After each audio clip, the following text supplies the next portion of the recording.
সময়সীমার মধ্যে চুক্তি করতে পারেনি এমন প্রায় ১০০ দেশকে সতর্কীকরণ চিঠি পাঠাবে যুক্তরাষ্ট্র। এদিকে ইলন মাস্কের রাজনৈতিক দল গঠনকে হাস্যকর বলেছেন যুক্তরাষ্ট্রের প্রেসিডেন্ট ডোনাল্ড ট্রাম্প। অন্যদিকে যুক্তরাষ্ট্রের টেক্সাসে প্রবল বৃষ্টির ফলে সৃষ্ট আকস্মিক বন্যায় মৃতের সংখ্যা বেড়ে ৮২ জনে দাঁড়িয়েছে। ওদিকে আবার গাজায় ইসরায়েলি হামলায় গত ২৪ ঘন্টায় আরও অন্তত ৮২ জন ফিলিস্তিনির প্রাণহানি হয়েছে। জানাবো ব্রিক্স সম্মেলনের খবরও। বিশ্বের নানা প্রান্তের এমন নানা রকম সব খবর নিয়ে বিশ্বযোগের আজকের আয়োজনে স্বাগত জানাচ্ছি আমি আফসানা শাওন। সময়সীমার মধ্যে চুক্তি করতে পারেনি এমন প্রায় ১০০ দেশকে সতর্ক করে দিয়ে আগামী দিনগুলোতে চিঠি পাঠানো হবে, এমন তথ্য জানিয়েছেন মার্কিন অর্থমন্ত্রী স্কট বেসেন্ট। এই চিঠিতে নোটিশ দিয়ে বলা হবে, দেশগুলো বাণিজ্য চুক্তির পথে না এগুলে আগামী ১ আগস্ট থেকে তাদের পণ্যের ওপর উচ্চ হারে শুল্ক চাপানো হবে। এই সতর্কীকরণ চিঠি পাঠানো হলে দ্রুতই আরও কিছু বাণিজ্য চুক্তি হতে পারে বলে আশা প্রকাশ করেছেন বেসেন্ট। গত ২রা এপ্রিল যুক্তরাষ্ট্রের বাজারে বিভিন্ন দেশের পণ্যের ওপর উচ্চ হারে শুল্ক আরোপের নতুন নীতি নিয়েছিলেন ট্রাম্প। পরে ওই শুল্ক কার্যকর হওয়ার আগেই তা ৯০ দিনের জন্য স্থগিত করেন তিনি। সেই সময় ৯ জুলাই শেষ হতে চলেছে।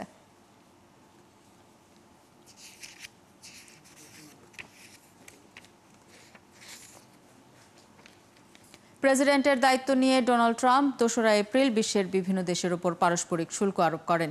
তবে এই শুল্ক নিয়ে বিশ্ববাজারে টালমাটাল পরিস্থিতি সৃষ্টি হলে ৩ মাসের জন্য এটি স্থগিত করেন ট্রাম্প।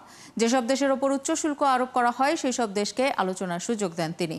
ট্রাম্প ঘোষিত ৯০ দিনের শুল্ক বিরতির সময়সীমা শেষ হতে যাচ্ছে আগামী ৯ জুলাই। তারপর কি ঘটবে তা নিয়ে পরিষ্কার কোনো বার্তা নেই। ফলে বিশ্ব অর্থনীতি রয়েছে এক চরম অনিশ্চয়তার মুখে।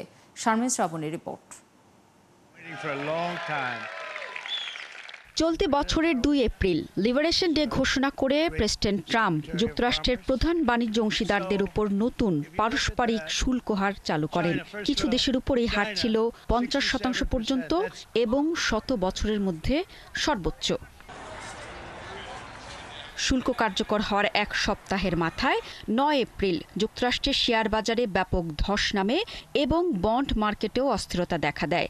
বিনিয়োগকারীদের আতঙ্ক দেখে ট্রাম্প তাৎক্ষণিকভাবে ৯০ দিনের জন্য শুল্ক কার্যকর স্থগিত করেন। যেসব দেশের উপর উচ্চ শুল্ক আরোপ করা হয় সেসব দেশকে আলোচনার সুযোগ দেন তিনি। ট্রাম্প প্রশাসন জানিয়েছে, বিশ্বের একাধিক দেশ তাদের সঙ্গে চুক্তির দ্বার প্রান্তে আছে। তবে এখন পর্যন্ত মাত্র ৩টি দেশ যুক্তরাষ্ট্রের সঙ্গে চুক্তি করেছে, যার মধ্যে ভিয়েতনাম আছে। তবে সেটিও এখনো চূড়ান্ত হয়নি এবং চুক্তির বিস্তারিত জানা যায়নি।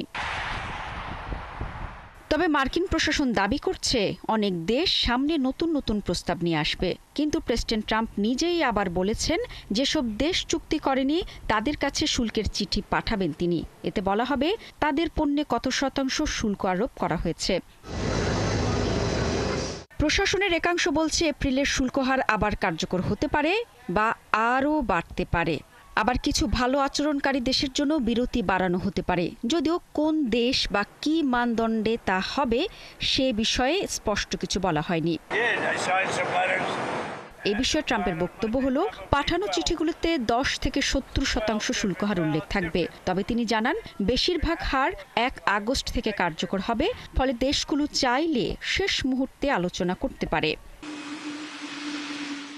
৯ জুলাইয়ের পর ট্রাম্প কি করবেন তা একমাত্র তিনিই জানেন। তবে যতই সময় গড়াচ্ছে বাজার, বিনিয়োগকারী ও বিশ্ব অর্থনীতির উপর চাপ বাড়ছে। নতুন চুক্তির অভাবে ও শুল্ক বৃদ্ধির হুমকিতে আন্তর্জাতিক বাণিজ্য প্রবাহ ও উৎপাদন খাতে অস্থিরতা তৈরি হচ্ছে।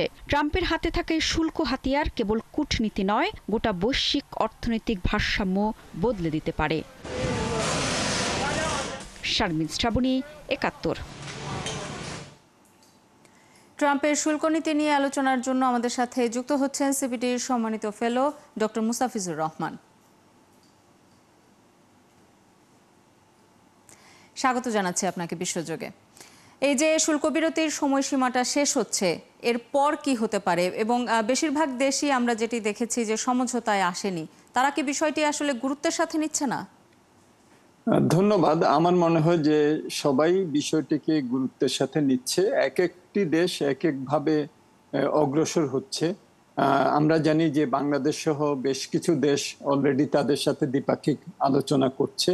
অনেকেই হয়তো শেষ মুহূর্ত পর্যন্ত অপেক্ষা করবে যে অন্যদের সাথে আলোচনাটা কিভাবে অগ্রসর হয় এবং সেভাবে তারা তাদের কৌশল নির্ধারণ করবে।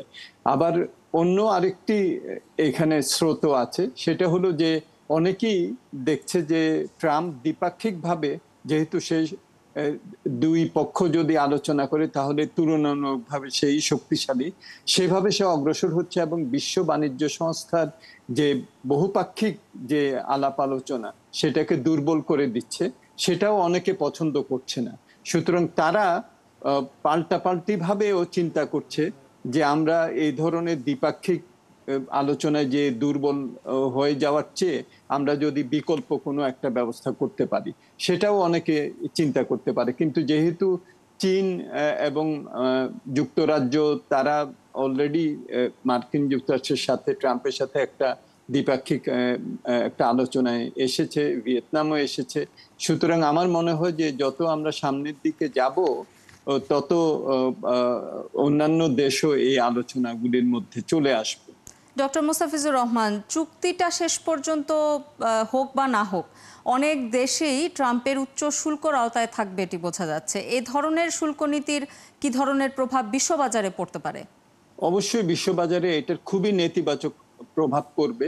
এটা একদিকে যেসব দেশ আলোচনা করবে এবং যারা করবে না তাদের মধ্যে যে শুল্কের যে পার্থক্য, যেমন ভিয়েতনামের উপরে 20% পড়বে, চীনের উপরে 30% পড়বে, অন্য আরেকটি দেশের উপরে যদি তার উপরে যদি 50-60% পড়ে, তাহলে তো অবশ্যই তাদের প্রতিযোগিতা সক্ষমতার উপরে একটা বিরূপ প্রভাব পড়বে। এটা হলো এক।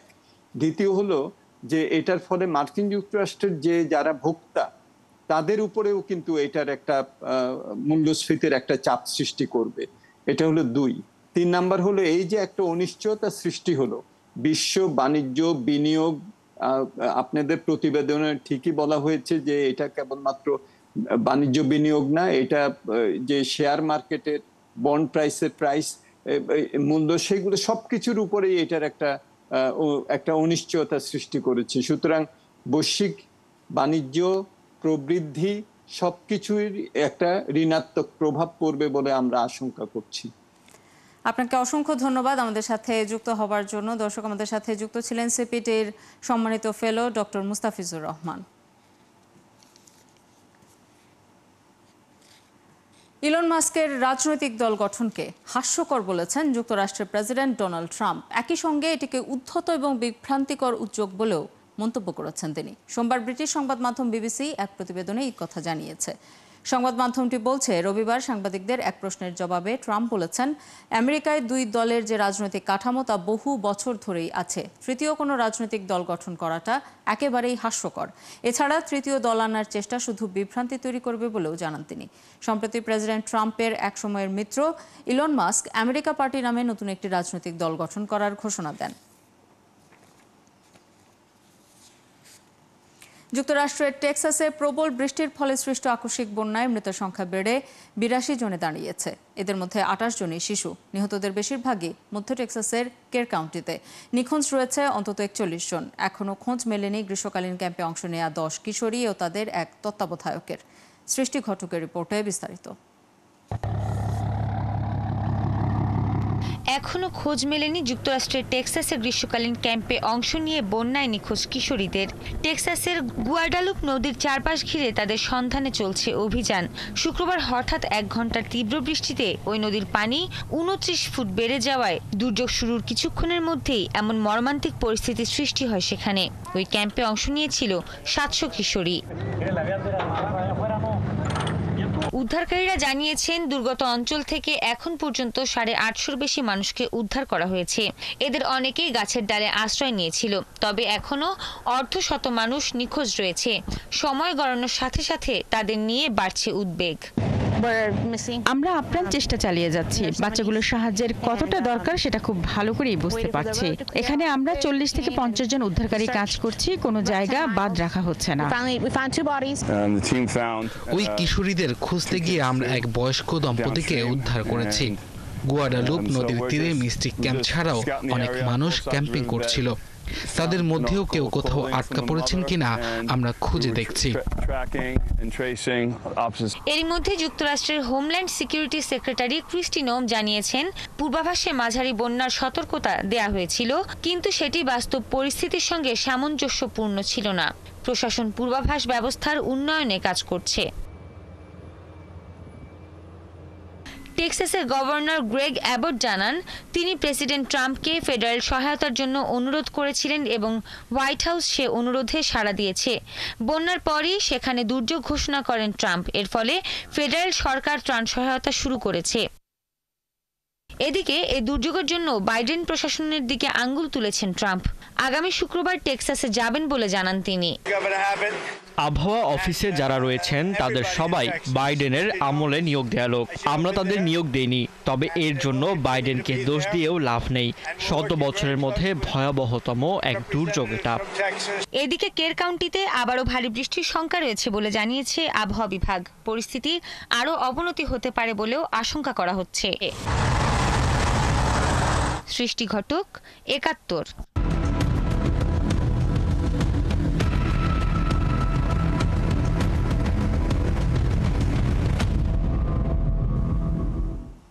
ইসরায়েলি প্রধানমন্ত্রী বেনিয়ামিন নেতানিয়াহু সোমবার যুক্তরাষ্ট্র সফরে যাচ্ছেন। তার এই সফরে মার্কিন প্রেসিডেন্ট ডোনাল্ড ট্রাম্পের সঙ্গে বৈঠকে মূল আলোচ্য বিষয়ের একটি হবে গাজায় যুদ্ধবিরতি এবং ইরানের পারমাণবিক কর্মসূচি নিয়ে যুক্তরাষ্ট্র ইসরায়েল জোটের বিজয় উদযাপন। তাদের বৈঠক গাজার যুদ্ধ থামানোর সুযোগ এনে দিতে পারে, তবে ব্যক্তিগত স্বার্থ ও জটিল রাজনৈতিক সমীকরণ এই সম্ভাবনাকে অনিশ্চিত করে তুলছে। সৃষ্টি ঘটকের রিপোর্টে বিস্তারিত। গাজায় স্থায়ী যুদ্ধবিরতি কিনা তা নিয়ে মতবিরোধ আছে বিশেষজ্ঞদের। Middle east council for global affairs মনে করে, যেভাবে আলোচনাগুলো চলছে তাতে স্থায়ী যুদ্ধবিরতির সম্ভাবনা খুবই কম। কারণ ট্রাম্প আসলে গাজার মানুষের দুঃখ কষ্ট লাঘব করতে নয়, বরং ইসরায়েলিদের মুক্ত করতেই আগ্রহী। এ বিষয়ে ইন্টারন্যাশনাল ক্রাইসিস গ্রুপের বিশেষজ্ঞ মাইরাভ জনসেন বলেন, চুক্তি হতে পারে, তবে সেটি টিকবে কিনা তা অনিশ্চিত। তিনি বলেন, ইসরায়েল অনেক সময় বিনা উস্কানিতেই গাজায় হুটহাট বোমা হামলা চালায়। এক্ষেত্রে যুদ্ধবিরতি স্থায়ী নাও হতে পারে। বিশেষজ্ঞদের মতে, ট্রাম্প নিজের কূটনৈতিক কৃতিত্ব দেখাতে বড় চুক্তির খোঁজে থাকেন। তিনি চাইছেন গাজার বিষয়টি মিটিয়ে মধ্যপ্রাচ্যে ইসরায়েল ও আরব রাষ্ট্রগুলোর মধ্যে সম্পর্ক স্বাভাবিক করতে। তাহলে নিজেকে বিশ্বজয়ী বলার সুযোগ পাবেন তিনি। তবে নেতানিয়াহুর জন্য এই লক্ষ্য অর্জন কঠিন। 2026 সালের অক্টোবরের আগে ইসরায়েলে নির্বাচন হওয়ার কথা। তবে নেতানিয়াহু যদি জিম্মিদের ফেরাতে পারেন, তাহলে আগাম নির্বাচন ডেকে তিনি জনসমর্থন পেতে পারেন। অন্যদিকে স্থায়ী যুদ্ধবিরতি হলে তার জোট সরকার ভেঙে যেতে পারে, কারণ তার ডানপন্থী শরিকরা যুদ্ধ চালিয়ে যাওয়ার পক্ষে। ইউরোপিয়ান ফরেন অ্যাফেয়ার্স কাউন্সিলের হিউ লোভার্ট বলেন, 60 দিনের যুদ্ধবিরতি শেষে নেতানিয়াহু হয় নির্বাচন ডেকে যুদ্ধ থামাতে পারেন, নয়তো আবার হামলা শুরু করবেন জোট টিকিয়ে রাখতে। আরেক বিশেষজ্ঞ অধ্যাপক খালেদ এলগিন্ডির মতে, ট্রাম্প চাইছেন যে যুদ্ধবিরতির বিনিময়ে ইসরায়েলের নেতানিয়াহুর বিরুদ্ধে দুর্নীতি মামলার যে বিচার কাজ চলছে তা বন্ধ করা হোক। এমনকি তিনি ইঙ্গিত দিয়েছেন, যদি মামলা না তোলা হয় তাহলে যুক্তরাষ্ট্র ইসরায়েলকে সামরিক সহায়তা দেওয়া বন্ধ করতে পারে। গাজায় চলমান ইসরায়েলি হামলাকে গণহত্যা আখ্যা দিয়ে ব্রাজিলের president Lula da Silva Rio de জেনেরোতে অনুষ্ঠিত ব্রিক্স শীর্ষ সম্মেলনের সূচনা করেছেন। সম্মেলনের উদ্বোধনী ভাষণে গাজা ইসরায়েলের হামলাকে কড়া ভাষায় নিন্দা জানান তিনি। ফিলিস্তিন সংকট নিয়ে লুলা বলেন, যুদ্ধের অস্ত্র হিসেবে ক্ষুধা বা অনাহারকে ব্যবহার করাও সম্পূর্ণ অগ্রহণযোগ্য।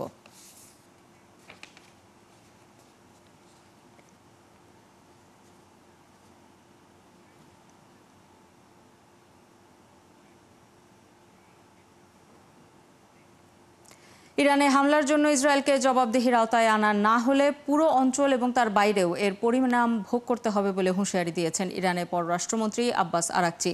ব্রিক্সের শীর্ষ সম্মেলনের বক্তব্যে তিনি এই হুঁশিয়ারি দেন। আরাকচি বলেন, পারমাণবিক স্থাপনায় যুক্তরাষ্ট্র ও ইসরায়েলের হামলা পারমাণবিক অস্ত্র বিস্তার রোধ চুক্তি এবং জাতিসংঘ নিরাপত্তা পরিষদের প্রস্তাবের লঙ্ঘন। এছাড়া পারমাণবিক স্থাপনায় যুক্তরাষ্ট্রের হামলা এটাই প্রমাণ করে যে ইসরায়েলের ইরানের বিরুদ্ধে আগ্রাসী যুদ্ধে মার্কিন সরকার সম্পূর্ণভাবে জড়িত। মার্কিন বিরোধী নীতিতে ব্রিক্সের সাথে যুক্ত হলে যে কোনো দেশের ওপর অতিরিক্ত 10% শুল্ক আরোপ করা হবে বলে হুঁশিয়ারি দিয়েছেন মার্কিন প্রেসিডেন্ট ডোনাল্ড ট্রাম্প। শুক্রবার ব্রিক্স সদস্য দেশগুলোর প্রতি হুঁশিয়ারি উচ্চারণ করে নিজের সামাজিক যোগাযোগ মাধ্যম ট্রুথ সোশ্যালে কড়া বার্তা দেন তিনি। ব্রাজিলের রাজধানী রিও ডি জেনেরোতে চলছে ব্রিক্স জোটের সম্মেলন এবং উন্নয়নশীল দেশ অর্থনীতির দেশগুলোকে নিয়ে গঠিত হওয়া এই জোটের বিরুদ্ধে হুঁশিয়ারি দেন যুক্তরাষ্ট্রের প্রেসিডেন্ট। এই ছিল আজকের আয়োজনে। কাল একই সময় আবারও হাজির হবে বিশ্বযোগ। চোখ রাখুন একাত্তরের ফেসবুক পেজে এবং সাবস্ক্রাইব করুন একাত্তরের ইউটিউব চ্যানেল। একাত্তরের সাথেই থাকুন।